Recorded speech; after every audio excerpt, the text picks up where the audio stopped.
Bueno, pues buenas tardes a todos. Buenas tardes, Gustavo. Buenas tardes. Buenas tardes, Carlos. Muy buenas. Y buenas tardes, Enrique. Un placer.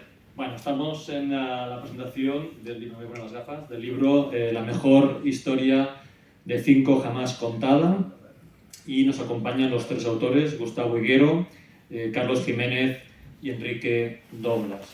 Estamos en la presentación de un libro muy esperado por los aficionados que cuenta la historia de una editorial mítica para una generación en los años 80 y 90 y que tenemos la oportunidad ahora de poder revivir aquella época con una documentación muy exhaustiva y con una edición muy interesante, ¿no? Tenemos, como siempre, agradecer el esfuerzo de la editorial, en concreto también del director de editorial, de Lorenzo Pascual, que apuesta por este tipo de libros, de este tipo de libros de divulgación y también de historia de la cultura popular. Dentro del Diablo también podemos encontrar libros dedicados a la historia de la editorial Vértice o de la editorial Navarro, por ejemplo, y se enmarca dentro de una colección que ya hay más de 200 títulos dedicados a la cultura popular. También es importante destacar la edición, es una edición pues, en tapa dura, con color, con cientos de fotografías en su interior, y esto también hay que agradecer el esfuerzo de la editorial por la calidad de este tipo de publicaciones y también felicitar al diseñador gráfico, que es Sebastián Romiti, que es el que ha desarrollado la maqueta del mismo. Dicho esto, hay una frase en la introducción de Enrique que me gustó mucho. Enrique es científico y hay una frase que comenta y que me sentí muy identificado, que es la de voy a publicar algo que solo va a leer más de 2 personas, ¿no? Y yo pensé que a mí me pasa lo mismo. Yo a veces creo que mis artículos científicos no se los lee nadie. Entonces, tú dices que al menos 2, bueno, podemos dejar que al menos 2 se lo lean, pero sí que da esta sensación de que lo que hacemos no lo lee ni Dios, ¿no? Bueno, pues esto lo digo porque me sirve para dar una noticia, que yo creo que es una buena noticia. He podido hablar hace unas horas con Lorenzo Pascual, que es el director de Diablo Ediciones, y me ha comentado que en 2 semanas se ha agotado el libro. Podemos felicitar a los autores. Es una noticia, podríamos decir que técnicamente se ha agotado. Eso quiere decir que todavía está disponible en alguna librería de España, pero las librerías que lo han agotado y piden más ejemplares, no hay más ejemplares para servir. Es decir, que alguien, si lo busca, si lo pones en internet, dirá, pues yo lo he visto, lo está en la tienda. Es posible que esté, pero nosotros decimos que técnicamente es como si estuviera agotado porque se ha distribuido por todo el país y no queda ningún ejemplar en el almacén, con lo cual esto pasa a ser ya un tesoro de la primera edición. Y ¿Podéis tengo que comprar ahí decir, algunos ejemplares de la primera edición? que esto se va a cotizar después al cabo del tiempo. Pero bueno, esto también es una muestra del interés que también hemos podido ver en las redes sociales, del interés por la publicación. De hecho, me consta, porque hemos estado hablando mucho tiempo con la editorial, de que llevaba muchos años detrás de la posibilidad de hacer un libro de este tipo. Y se han dado muchísimas casualidades para que al final 3 personas iniciaran por su lado el proyecto y que acabaran juntos. Y me parece algo absolutamente maravilloso y ellos lo explican muy bien en la introducción. Pero bueno, la primera pregunta que os quería hacer es ¿por qué 5 se merece un libro de estas características? Enrique. Yo creo que Gustavo... Yo pensé que era para mí. Carlos. Lo traemos sobre el Pues Carlos. No, a ver, 5 es una editorial que marcó a mucha gente por el momento, ¿no? De finales de los 80, principios de los 90, gente de nuestra quinta, que pues entre 35 y 55 años, que al momento que tú ya estabas comprando TVOs, porque marcó mucha gente porque lo hacían diferente, ¿no? Y porque trataban al lector de una manera, como dice Saavedra muchas veces, que es, bueno, ya sabéis quién es Saavedra. No, la gente no lo sepamos. ¿Quién no lo sabe? Que se vaya. ¿No? No. Miguel Saavedra fue uno de los que colaboró en la editorial activamente durante mucho tiempo y fue una de las personas que hizo el cambio a que el cómic llegara a más gente y a que la gente a que llegaba al cómic no se sintiera damnificado por leer TVO, ¿sabes? Que era una época que, pues, Mortadelo y Filemón, no sé qué, leer TVOs es para tonto. No, bueno, eran los 80, había muchas cosas que, claro. Y entonces Miguel Saavedra fue uno de los que lo cambió todo. Entonces él siempre dice que coincidió una época muy buena de TVOs, porque pues, Dark Knight, Watchmen, V de Vendetta, Año 1, etc., con una gente que era Saavedra y otros colaboradores, que querían dignificar el hecho de que tú pudieras leer TVOs y no te sintieras menospreciado por eso. Al contrario, te sintieras parte de un mundo que existía más allá. Y por eso estamos aquí 40 años después hablando de un libro sobre esa época. Entonces, antes de escribir este libro, personalmente, era como que todo el mundo conoce Cinco, todo el mundo que vivió ese momento le gustaba Cinco, lo recuerda, pero no hay algo a lo que agarrarte, ¿no? De Vértice se ha escrito mucho, de Novalos se ha escrito mucho, de Forum se ha escrito mucho, pero de Cinco no, hasta ahora. Y de ahí vino un poco el deseo de querer tapar ese agujero que había y que yo creo que los que estuvimos en ese momento ahí estábamos en deuda con esta gente que hizo tanto por los TVOs y tanto por la gente que nos gustan los TVOs, se merecía un reconocimiento. Y esa ha sido nuestra humilde aportación a este vacío que había. Bueno, en el libro, en el primer capítulo, vosotros habéis dividido el libro en 5 grandes capítulos. En el primero que habláis de la prehistoria, que es lo que había antes de 5, ahí identificáis claramente lo que yo, por ejemplo, me siento. Yo tengo 10 años más que vosotros, me siento generación Vértice, ¿no? Y lo explicáis muy bien, y yo voy leyendo y pienso, ostras, soy yo, y soy yo al final, ¿no?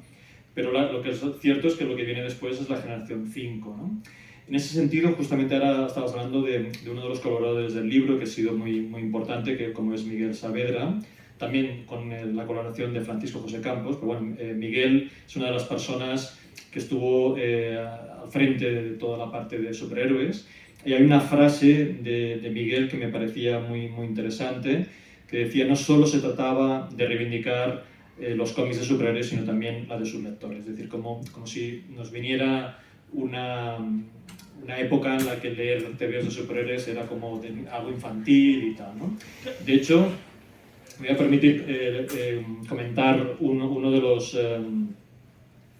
las noticias que yo no conocía con este detalle, que vosotros ponéis en este primer capítulo, que decís que en los años 60 el Comité de Información de Publicaciones del régimen de Francisco Franco, bajo la tutela del Ministerio de Información y Turismo dirigido por Manuel Fraga, prohibió los cómics de superhéroes, ya que se podían confundir las mentes infantiles, ya que sus poderes y habilidades especiales eran algo solo al alcance del propio Dios, ¿no? Pero bueno, gracias a... Perdona, es que yo siempre que hablamos de este tema me gusta explicar la anécdota de Entre Ferro del Percebe, que sí que sabemos todo lo que es, y no lo explico. Es un cómic que hacía Ibáñez, una página, un edificio, cada vecino, tal. Entonces, uno de los pisos vivía un inventor que creaba el monstruo de Frankenstein. Y entonces, bueno, pues eran chistes muy, ¿no? De Frankenstein no pasa por la puerta, o Frankenstein asusta a las viejas, etc. Y entonces el régimen se lo hizo quitar porque solo Dios podía infundir vida. Entonces no podía ser que hubiera un TVO, donde hubiera un personaje que creara vida. Entonces lo cambió por un sastre. Para poner en contexto. Bueno, en cualquier caso, los que éramos nosotros, que éramos de la generación Vértice, éramos huérfanos de DC porque prácticamente no había, y lo que había llegado a España era todo muy disperso, muy caótico.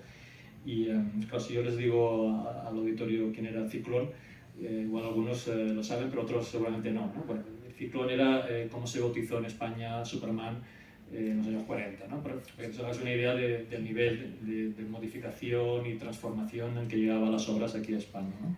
Pero la realidad es que 5 supone por primera vez una introducción del universo DC de forma ordenada, estructurada, y hubo unas ediciones espectaculares que pudimos además seguir en paralelo con lo que estaba pasando en Estados Unidos, como bien explicáis vosotros. Gustavo, ¿qué pasa con DC en 5? A ver, 5, el libro abre la puerta un poco a explicar ¿qué ha pasado con DC en España? DC en España siempre ha sido muy maltratado y por eso hay un pozo mucho más diluido que lo que puede ser a lo mejor, hablando de superhéroes, en Marvel.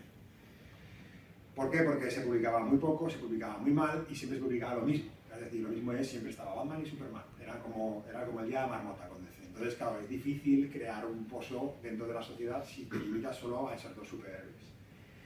Entonces, claro, cuando llega 5 lo que hace es retoma esas publicaciones, empieza de manera titubeante, pero empieza por lo menos con un sentido y con unas ganas de hacer las cosas de manera distinta.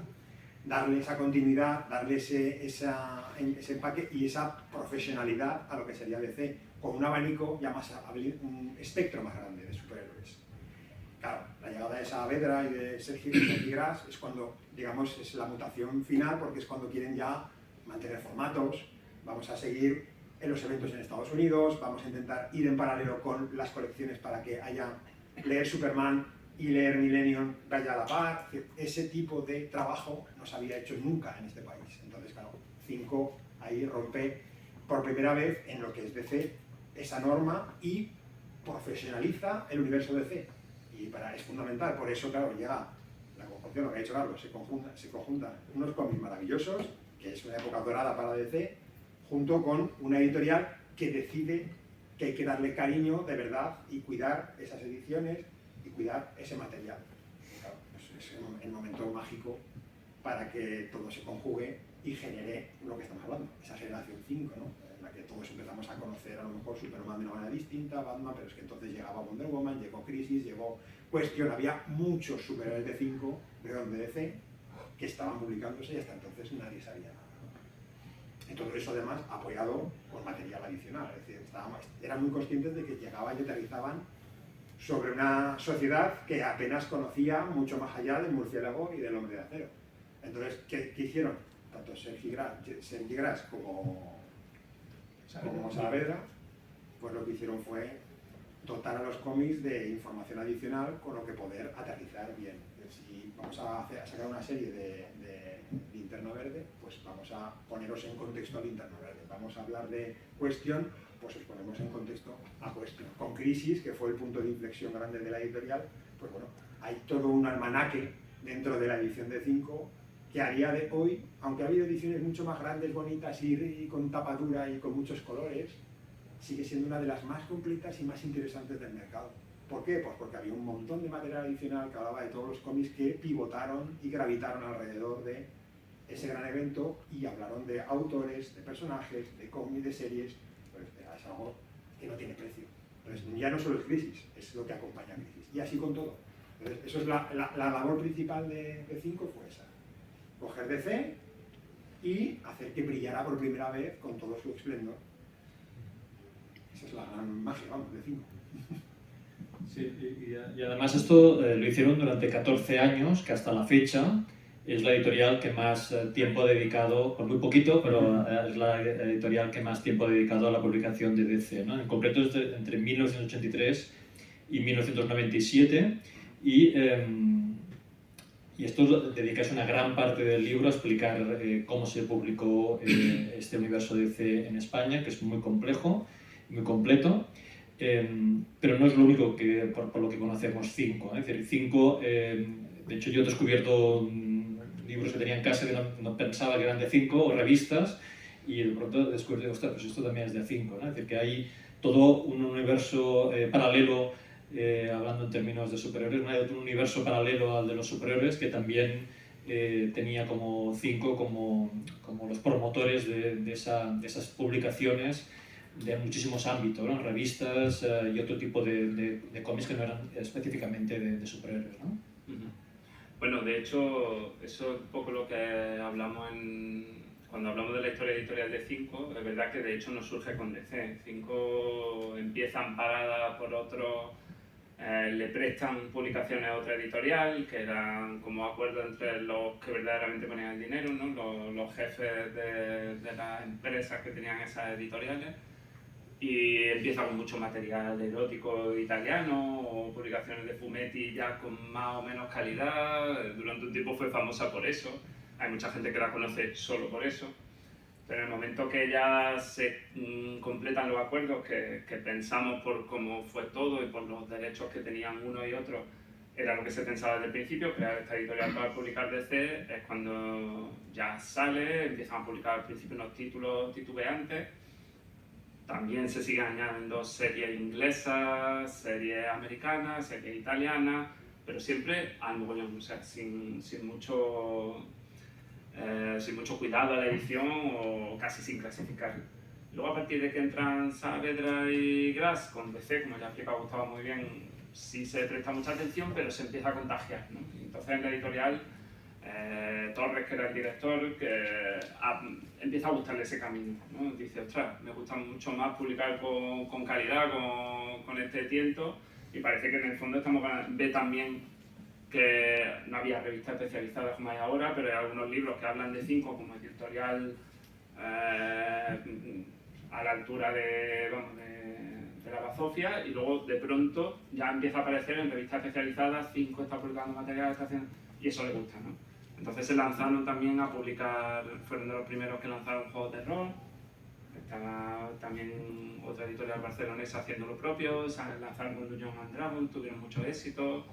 Fue un mercado que los que nos gusta el rol pues lo apreciamos también muchísimo. O sea, era muy friki, o sea, entre DC, los superhéroes y lo del rol, pues imagínate, estábamos ahí. Y bueno, y cuando se lanzan a publicar revistas, pues revistas como Fangoria, que todo el mundo recuerda, revistas sobre rugby, revistas, bueno, caía todo, pero siempre con calidad. Había un equipo detrás muy bueno que se trajeron de distintas editoriales. Siguieron publicando erótico, y cuando ya no querían relacionarlo con 5 sacaron un subsello, pero seguía siendo lo mismo editorial, en este caso ya revistas muy... Lolo, tápate los oídos, ¿no? Revistas muy, como se dice ahora, muy especializadas, ¿no? Que si tacones, no sé cómo era, pero bueno, muy... Tacones altos. Lo dejamos ahí. Disco duro. Disco duro, sí, bueno. Esa mezclaba informática, que también fue una de las ramas de eso, con lo otro.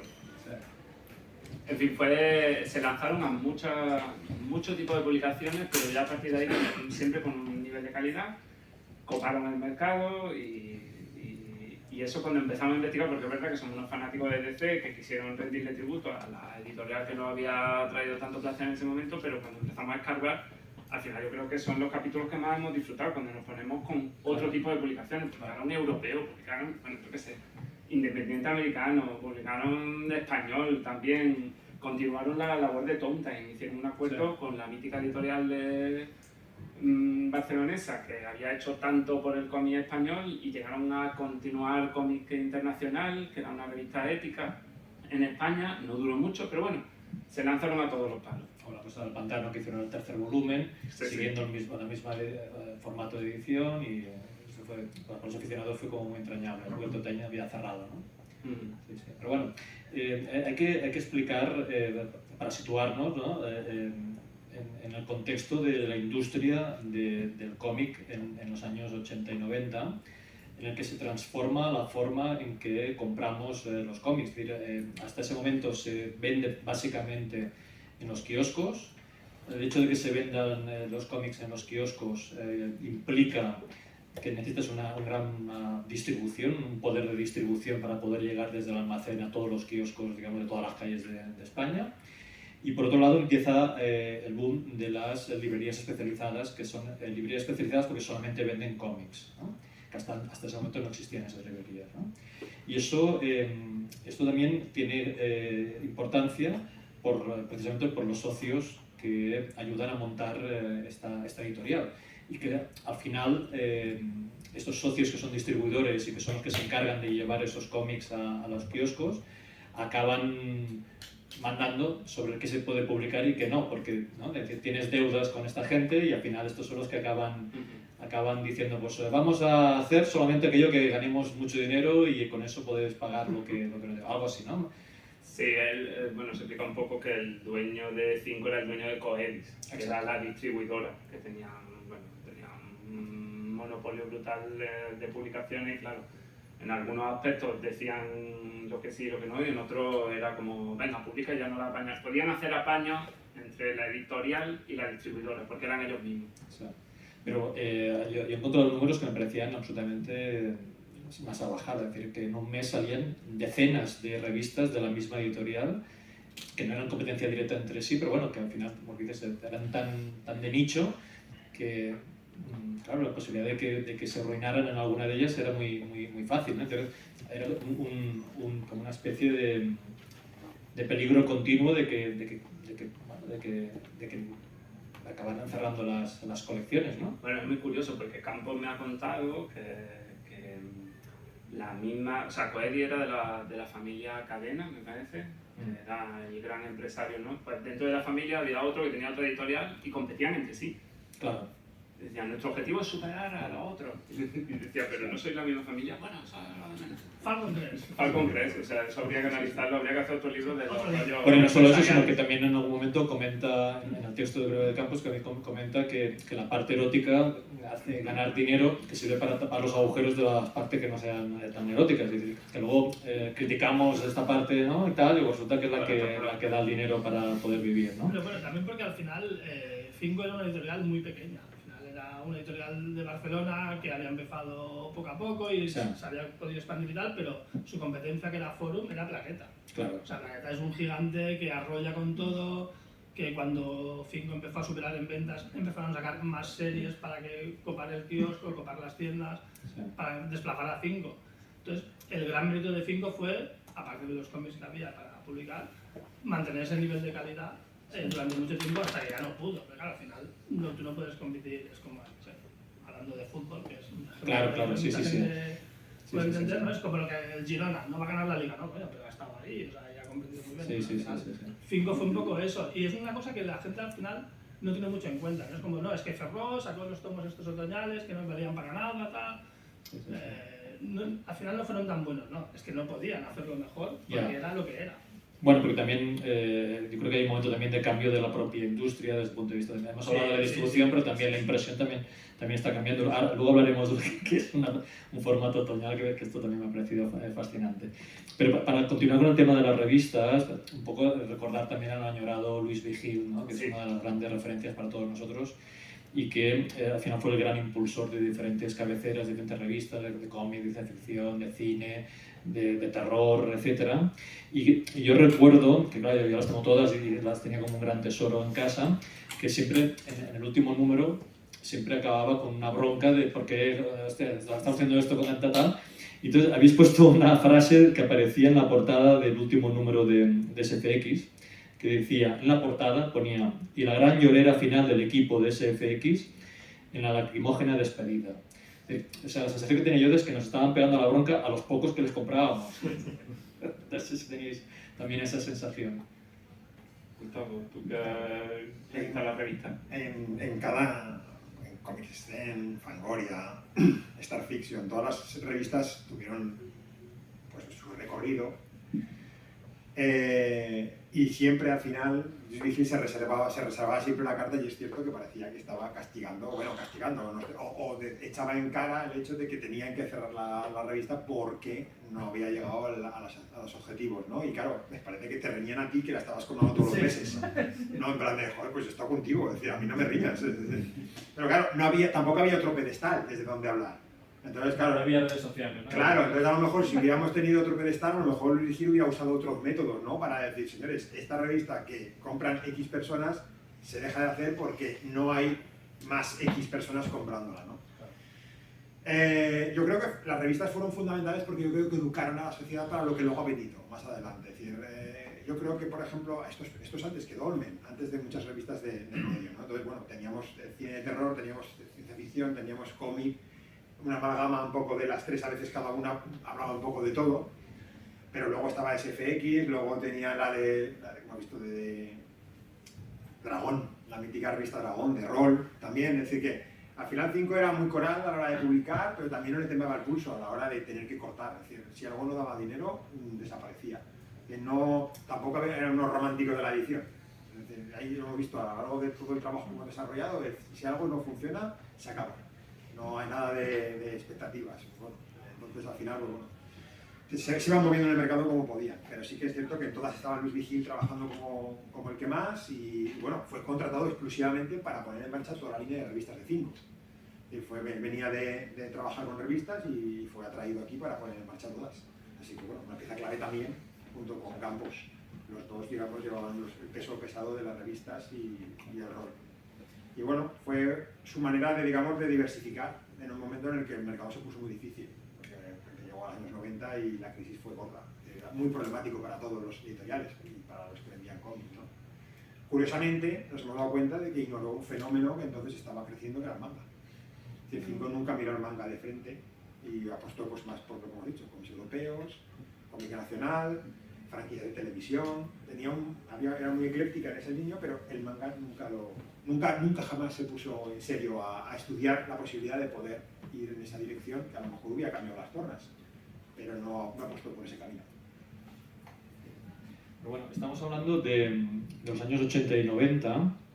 Has dicho que la crisis económica, hay que decir, tenemos poca memoria, es decir, que después de la Expo de Sevilla y de la Olimpiada de Barcelona, la crisis económica en España fue bastante dura, y que los que tenemos una cierta edad hemos vivido unas cuantas crisis, pues la de los años 90 es importante. Y cuando yo soy profesor de economía en la universidad, o sea, te puedo asegurar que cuando hay una crisis económica, lo primero que baja es el consumo de la cultura, porque es lo primero, ¿no? Tienes que comer y al final es lo que hay, ¿no? Y además vosotros indicáis en algunos casos los precios de los productos y tal, y entonces me parece muy interesante también porque los precios al final están en consonancia con el tipo de edición, estamos mejorando la calidad.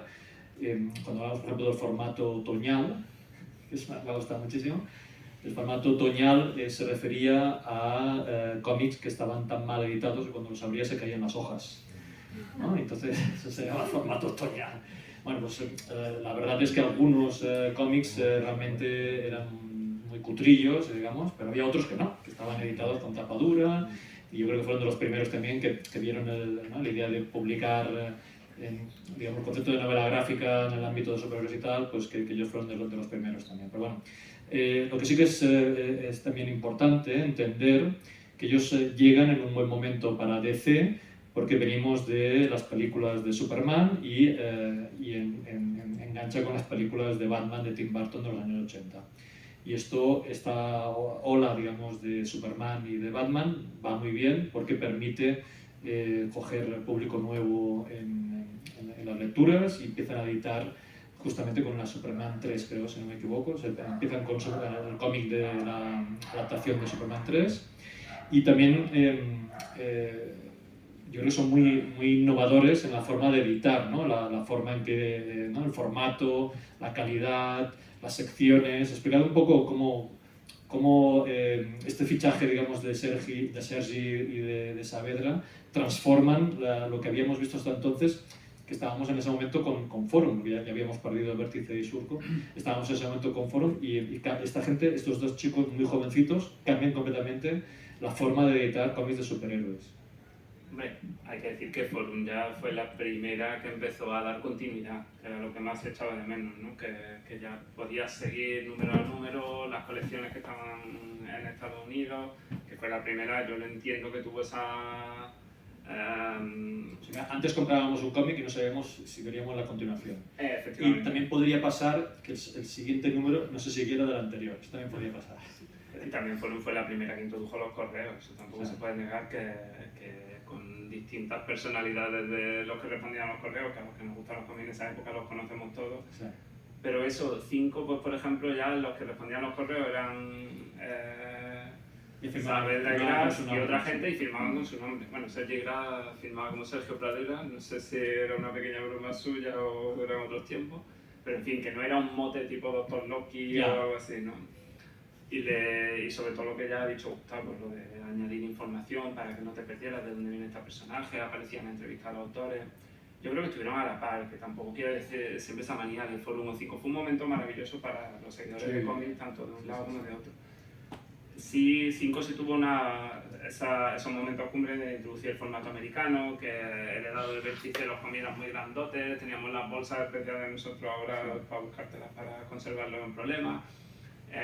Empezó con el episodio por cómic, que antes era que cabía uno y la mitad de otro, y ya de la semana siguiente completa la historia anterior y luego pasa al siguiente, eso era un poco rollete. Y fue el primero que se arriesgó con los formatos estos que dices de tapadura, de prestigio, que se llamaba así, prestigio, que sonaba también cuando lo abrías, que se te paraba el corazón.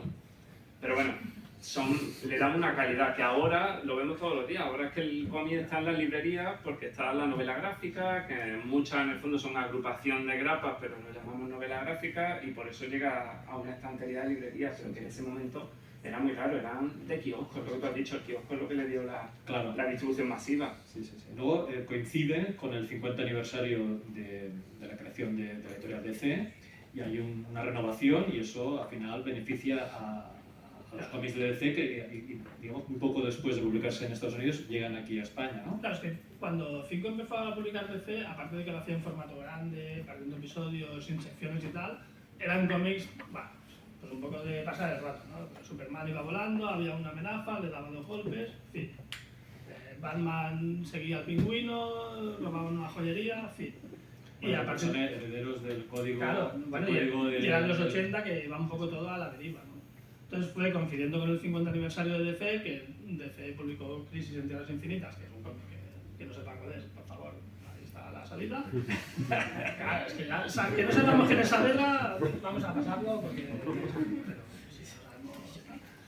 no, pues es un cómic que lo que hizo fue ponerlo todo a cero, ¿no? Eran TVOs que llevaban 50 años publicándose y entonces lo puso todo a cero para precisamente la gente que lo llevaba 50 años comprando Superman pudiera leer un cómic de Superman sabiendo de dónde venía, qué poderes tenía... Llevamos varias décadas que se había creado un multiverso de tierras y personajes, que se había hecho un lío, entonces ese cómic en concreto ordena, ¿no? Matando personajes y creando nuevos orígenes, y entonces a partir de ahora empezamos de cero.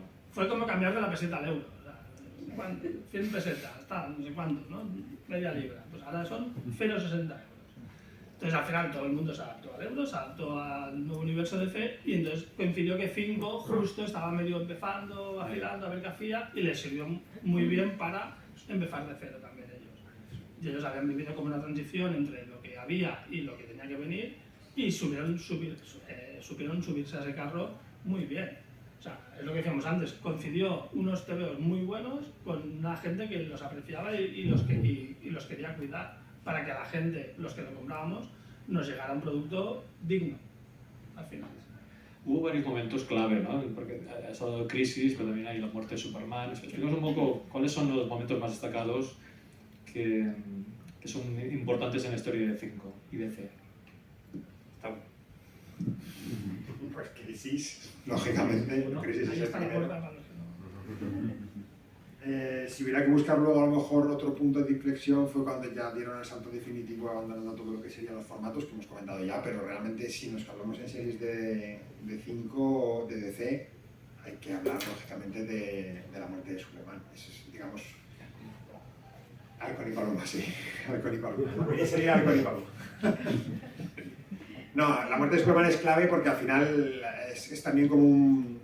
Superman tenía una serie quincenal que vendía bien, pero llegaba la muerte de Superman, le escogía, es decir, había una separación de meses, bueno, hablamos de casi ya un año, porque pues ahora es todo digital, pero entonces iba por lo que llamaban ellos la valija.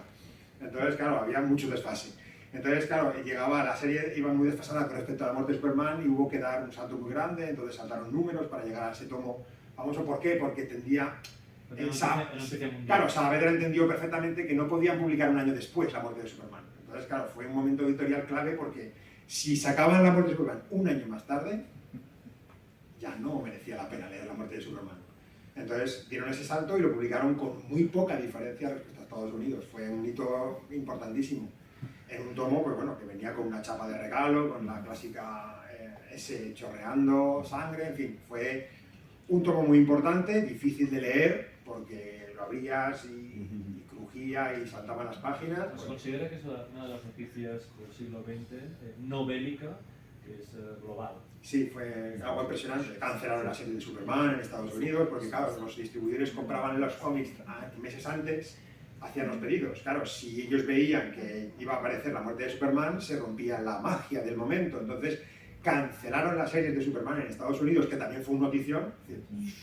Ha pasado algo, ¿no? Superman va a ser cancelada, nació en el 38 y de repente en el año 92 lo cancelan. ¿Qué ha pasado, no? Entonces esa movida y luego de repente anuncian que Superman va a morir. Entonces salen los telediarios, sale como noticia a nivel nacional, fue un auténtico bombazo. Entonces, si Crisis lo unes a la muerte de Superman, son los 2 puntos principales. A nivel de relevancia también es importante el tema de la publicación del Caballero Oscuro de Frank Miller. Por el tipo de formato, ¿vale? Que llega al formato prestigio que hemos estado comentando a España, también es un punto álgido, ¿vale? Y además porque es una historia de Batman diferente a lo que se había leído hasta entonces. Entonces, bueno, pues yo creo que Crisis, no sé si me dejo alguna, el Caballero Oscuro, Y la el muerte de formato Superman, americano en los cómics. y alojar ese formato americano en España pues fue fundamental para poder seguir ser más fieles a lo que se publicaba al otro lado del charco. Yo creo que son los puntos clave de DC. Sí, de DC, es decir, porque cabe mencionar que cuando se lanzaron al rol fue también un punto, como estaban ya en la cresta, y de hecho su catálogo llegó a copar más páginas del rol que los cómics. Hubo un momento que los catálogos que sacaban anuales, que ahora a la gente le mola, yo tengo uno del 95, pues esos catálogos hubo un momento que el rol ocupaba mucho más, o sea, que sacaban complementos, juegos nuevos, no sé qué, fichas, la pantalla del máster. Eso yo creo que fue otro subidón a nivel editorial. Que se encuentra a faltar, ¿no? Que no se ha recuperado eso. Y también hay otra noticia en paralelo, que es la aparición de Vértigo, del sello Vértigo en Estados Unidos, y eso también abre el panorama también a un cómic diferente, adulto, autoconclusivo, que revoluciona también en ese momento el panorama editorial tanto en Estados Unidos como aquí también, ¿no? Claro, lo que pasa es que cuando... Digo, sí, No, si quieres hablar tú. No. Se ha puesto al lado del presentador. No, escribe muy bien Gustavo, ¿eh? Las mejores partes del libro son suyas. Lo que pasa con Vértigo, que ahora todo el mundo conoce Vértigo y sabe lo que supuso para el mundo del cómic, el cambio de cómo se editaba, de que los autores eran los que tenían los derechos de los personajes, la libertad creativa, etc. Pero cuando llegó a los TPOs de aquí en el 89-90, pues eran, bueno, pues historias más adultas a lo mejor, más de terror, pero tampoco llegó a tener mucho su pozo porque se publicaban muchas otras cosas, la gente estaba acostumbrada a otras cosas, la gente quería Superman pegándose con tal, Batman haciendo no sé qué, otro evento. Y de hecho, Sandman, que es la clave de Vértigo, que yo no me he leído, no pasa nada. Ahí está la puerta. Ahí está la puerta. Ahora es el momento de Esa parte la he escrito como podéis imaginar. Es el momento de confesar que sabía cada uno. ¿Pero por qué? Precisamente por eso, porque se empezó a publicar en Universo DC, que era una serie contenedor que publicaba varios números de series sueltas, y yo me leí el primer número y pensé, qué sé, estoy aquí todo triste, llorando y tal. No me interesa. Pero por lo que fuera, llegó a ser un tiempo de resarcirte. No, ya es tarde. Entonces, Sandman son 75 números. Claro, es que 5 no acabó de publicar Sandman porque ya no le dio tiempo, murió antes, pero tampoco lo publicaron como la serie cumbre que lo más lo peta, porque por aquel entonces no se sabía. Porque era de ese momento, claro, estábamos viviéndolo en directo. Y sabemos 30 años después, sabemos que se ha hecho la serie ahora también, que se ha hecho... Claro, porque Gaiman tampoco era conocido, entonces se dio más importancia, por ejemplo, a Heath Ledger, porque había salido La cosa del pantano de Alan Moore, que Alan Moore sí que ya tenía un reconocimiento, tampoco funcionó muy bien Heath Ledger. Entonces, como que a 5 lo vio un poco a contrapié, y cuando ya se dio cuenta de lo que era y que podía costar, que también venía muy bien recomendado de Estados Unidos, había ganado muchos premios, todo Vértigo, supuso realmente un cambio brutal en el mundo del cómic. Ya 5 ya le pilló tarde, ya le pilló a pie cambiado. Aún así publicó Sandman un montón, publicó Predicador, publicó Heath Ledger, pero no lo llegó a petar del todo. Esto lo ponemos en el libro también, fue una de las cosas que yo descubrí, que 5 acabó en el 96, pero ya tenía el catálogo del 97. Y el catálogo del 97 tú veías a muchos cómics que aún se publican hoy en día, que igual le hubiera servido para salvarse, ¿no? Sí, para aguantar un poco más. Claro, y entonces a saber lo que hubiera pasado. Sí. Y a sentar la línea de Vértigo. Porque Vértigo estaba reeducando al lector. Y no llegó a reeducarlo, no tuvo tiempo para reeducarlo. Entonces, cuando empezó a tener peso Vértigo, 5 corta. También porque muchos lectores igual ya se habían ido, ¿no? O sea, muchos lectores de TVOs de superhéroes de toda la vida ya se habían cansado de tanto superhéroe. Ya Superman había muerto, había vuelto, Batman había muerto, Flash había muerto. Lo mismo, llevamos 40 años así, pero bueno. Entonces, 40. claro, el lector de TVOs ya se había separado un poco de eso. Entonces, cuando Vértigo lo volvió a llamar, como que no dio tiempo a que se volviera a enganchar la gente, porque ya 5 estaba herida de muerte. A mí, la sensación que me daba a mí en el personal era que nos costaba saber qué iba a salir o qué había, o, bueno, era otra época, y cuando digo a mis hijos que cuando yo tenía su edad no existía internet, me dicen qué pringado, ¿no? Esta es la realidad, de que nos costaba mucho.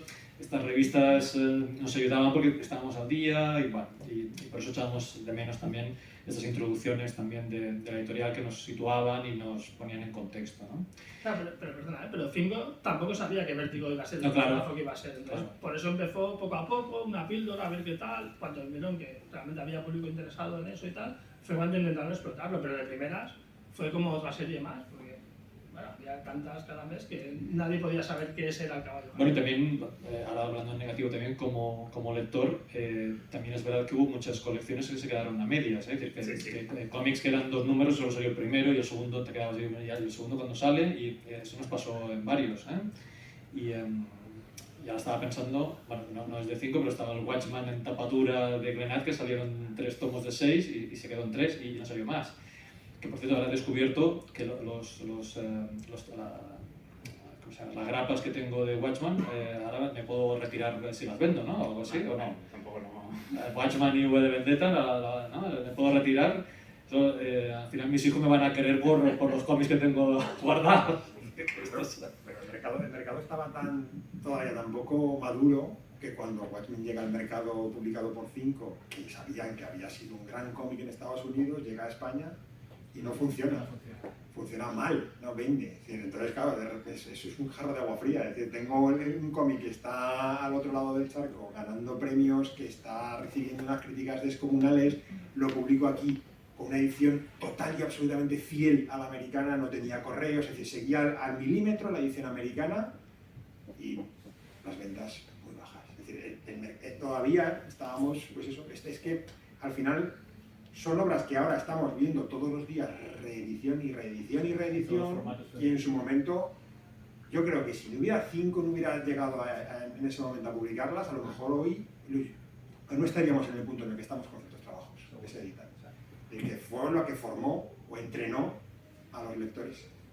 Bueno, también son ediciones, yo tengo una anécdota con V de Vendetta, que yo tengo la edición de 5 en grapa, y cuando viene el dibujante de David Lloyd a firmar a todos los salones, se mete en su copa de vino, porque se mete en su copa de vino, y te hace un dibujo de V, así, mientras bebe, te hace un dibujo de V. Todo el mundo le lleva el tomo, pues el tomo de Norma, el tomo de Planeta, la edición de Luz, tal. Claro, yo le llevé la grapa de 5, y entonces quedó flipando, en plan, hostia, pero esto existía aquí, sí, lo compré de niño y tal. Yo estuve ahí como un rato, como adorándolo y tal.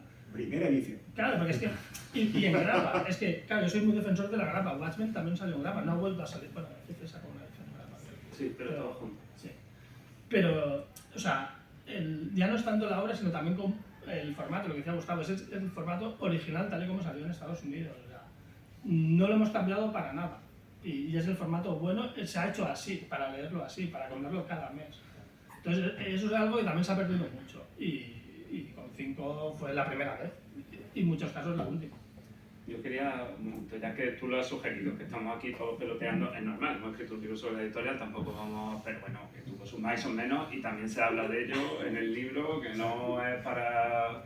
O sea, que si queréis saber un trocito de historia de cómo se editó Comi en España, es para todos los públicos porque hablamos de todo. Y 5 al principio lo hacía, pero muy mal, cambiaba colores, las traducciones son como para reírse, algunas portadas cambian una palabra por otra, los titanes adolescentes Teen Titan lo cambian por los 10 titanes porque Teen se creen que estén y cosas así, ¿no? Y luego en los últimos tiempos, eso, lo que tú decías, cortaban series y no funcionaba Traca. Incluso se corría la leyenda de que 5 había cortado muchas series que cortó, pero las cortó en el mejor momento. O sea, como que publicaron solo lo bueno. Mentira, los americanos están chulísimos y siguieron sagas que no publicaron y da poco de penita. Bueno, y comentáis también algún final que está modificado para que les vaya bien. Falsos finales. Sí, se llaman falsos El finales. de Atari Creamos Fox, falsos finales para que tú no tengas la sensación de que faltaba otro número. o sea, Atari Fox es una serie que no se ha podido reeditar porque venía de los juegos de Atari, no sacaron un cómic versionando esos juegos que no tienen nada que ver, pero cogían ahí el nombre Y es una serie que está súper chula, pero no vendía. Entonces había un número que había una explosión y entonces en 5 decidieron poner una viñeta al final y pusieron y aquí mueren nuestros héroes en una lucha contra el mal. Se cargaron la Claro, colección. cuando era chaval te lo veías y decías, joder, no han muerto siempre en mi equipo. Y luego cuando era mayor dices, "Ay, coño, sí, están dando 70 números más". Siempre en mi equipo. Claro, pero y aquí no he llegado nunca. Bueno, la realidad es que todo esto y más lo podéis leer en el libro y con muchísimo detalle. Pero para ir acabando, explicar cómo llega al final la editorial, o sea, por qué acaba cerrando. Bueno, hay un momento que es fundamental, que es cuando pierden los derechos de DC, y es, bueno, es un poco rocambolesco, explicar un poquito así por encima. A ver, el 5 editaba bien los cómics de DC. Entonces, ¿qué ocurre? Pues que en Latinoamérica se importaban los cómics de DC, de 5. Todo bien, hasta ahí no hay ningún problema, es decir, nadie dice que no se puedan traer de España, ¿no? Pero ¿qué ocurre? Colisionan con Viz Editorial en México. Entonces, Viz detecta que está llegando material español de 5 a México y entonces pues se chiva a DC. Entonces, ¿por qué? Pues porque lógicamente ellos publicaban DC en México, entonces no les interesa que haya unas ediciones que además les dan sopa con ondas. Entonces se quejan a DC, dicen que están vulnerando su mercado y DC automáticamente pues, actúa contra 5 y le retira los derechos de manera fulgurante. Su último cómic de DC fue Black and White, que el segundo tomo, pues bueno, ya Saavedra lo detalla en un texto que hemos incluido en el libro, explicando bien las razones de lo que viene. ¿Qué ocurre? Que estábamos metidos en esa crisis en la que 5 estaba pasándolo realmente mal. Había una serie de trabajos, creo que ha dicho Enrique, a futuro iba a venir Kingdom Come, iban a venir series interesantes, estaba ya a puertas Starman, estaba a puerta una serie de...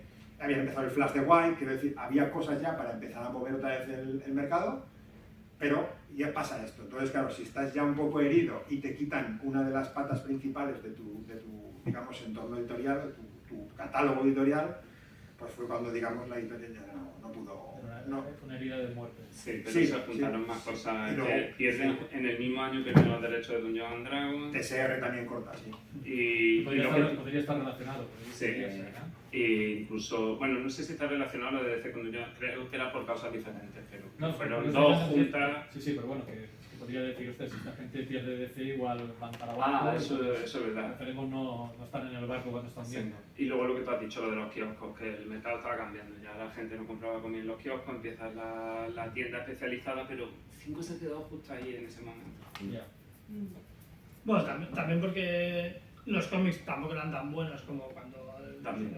finales de los 80, ya había series que ya no eran tan para el recuerdo, ¿no? Ya no tal. Y luego pues la explosión del manga, Planeta, pues eso, era un monstruo, entonces empezó a invadirlo todo. Y más. Y claro, y 5 es lo que decimos, 5 al final era una empresa familiar, de andar por casa. A la que había números, esto no funciona fuera. Bueno, además familiar literalmente, porque había muchos trabajadores que eran familia. entre Sí, ellos, ¿no? sí, son muy Sí, curiosos. sí. Yo, como lector y como aficionado, quería agradecer todo este esfuerzo que habéis hecho, me consta, durante muchísimos años, porque es un trabajo muy bien documentado. La sensación que tengo al leerlo es la sensación de que estoy delante de un iceberg, ¿no? De que estoy viendo un libro de una calidad muy bien hecho, pero que hay un trabajo detrás impresionante y queríamos agradecer, porque esto, como se suele decir en esta casa, no está pagado, y por muchos libros que vendamos, esto no está pagado. Y hay muchísima energía, muchísimo tiempo y bueno, y parte de ello justifica el hecho de que acabéis siendo 3, ¿no? Porque al final son proyectos que uno solo se le hace una montaña digamos, muy grande, ¿no?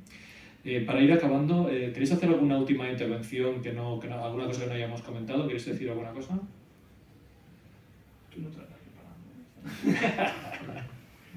Yo he de decir que lo de no está pagado es poco porque, claro, no nos dedicamos profesionalmente a escribir, cada uno tiene un trabajo distinto. Claro. Tenemos familia que nos ha apoyado muchísimo, o sea que mi detalle sería agradecer ahí a los que han estado ahí soportando el tiempo que no hemos compartido con ellos, que no ha sido poco. Nada, era más bien agradecimiento y a los colegas que lo van a apreciar. Bueno, yo estoy muy contento de que haya salido este libro porque en su momento, cuando pensé en hacerlo yo solo, que luego al final final hemos sido 3, no era tanto por mí ni por hacerte rico, como decía, porque no está pagado, era más para llenar un vacío, para devolver un poco todo lo que nos había dado esa editorial a los que éramos niños y leíamos sus tebeos y leíamos sus correos y en cierta parte, en cierto modo nos sentíamos un poco en una comunidad, aunque tú no, claro, no había internet, no había nada, pero tú sabías que leías Superman y que había gente que leía Superman y escribías una carta y te respondían y tal. Y entonces yo creo que eso había que rendirle homenaje y creo que este libro ha sido un buen homenaje, aunque esté mal decirlo, pero por ello imaginaba lo demás. Pero también digo que si este libro lo hubiera escrito Juan Miguel de Málaga, me lo hubiera comprado también. O sea, ya no es, claro, o sea, yo se lo digo a mucha gente, o sea, está muy guay el libro, ¿lo has hecho tú? Sí, bueno, lo he hecho con gente, pero está muy guay, sí. Pero no es que esté muy guay porque lo he hecho yo, es porque 5 era muy guay y se merecía eso y yo me lo hubiera comprado si lo hubiera escrito cualquiera. Y yo creo que va a llenar ese... ¿Te preparará con la humildad? Si ya se ha agotado, o sea, qué mal, ¿no? O sea, si ya está, ya, o sea, una mierda, ¿no? Si ya está, ya hemos timado a 1.200 personas. Pero, pues eso, que 5 se lo merecía y yo como fan de 5 de toda la vida, que por eso he hecho este libro con ellos, me lo hubiera comprado. Yo solo un detalle, es decir, el libro me habla mucho de Generación 5, gente que ha leído DC, gente que le gustan los Superman, le gusta Batman, ¿vale? Pero es que el libro no es solamente para los que vivieron la Generación 5, es un libro que también pretende ser... tiene aspiraciones. Las aspiraciones son ser capaz de llegar a cualquiera que tenga interés en cerrar, en tener un pedazo de la historia del cómic en este país. Igual que sea conoce la de Vértigo, perdón, la de Vértice, la de Surco o la de Novaro, pues ahora es un poco también un libro que no tienes por qué haber vivido la Generación 5. También puedes leerlo sin haber vivido la Generación 5 y descubrir, pues bueno, que hubo una editorial que hizo cosas bien, hizo cosas mal, le puso corazón, le puso ganas y entonces, bueno, creo que también es importante verlo desde la perspectiva de que no solamente te tiene que gustar DC o tienes que haber vivido la Generación 5 para poder leer el libro, que el libro es mucho más amplio, ¿no? Y aunque en la portada estemos los 3 firmándolo, la verdad es que es un libro que no lo hemos escrito los 3, lo hemos escrito todos los que estamos aquí, ¿no? Y ese día a día que hemos estado compartiendo información, gente que por una portada ha encontrado este cómic perdido en la tienda y lo ponen en Facebook porque están todos contentos y felices y resulta que es una edición de hace 40 años que les gusta más que la edición que han sacado lujo, prestigio, brillante con arena, ¿vale? Entonces, claro, eso es lo que realmente ha escrito ese libro, esa pasión. Esa pasión al final pues, ha destilado en 3 personas, pero al final es un libro de todos. Qué bien.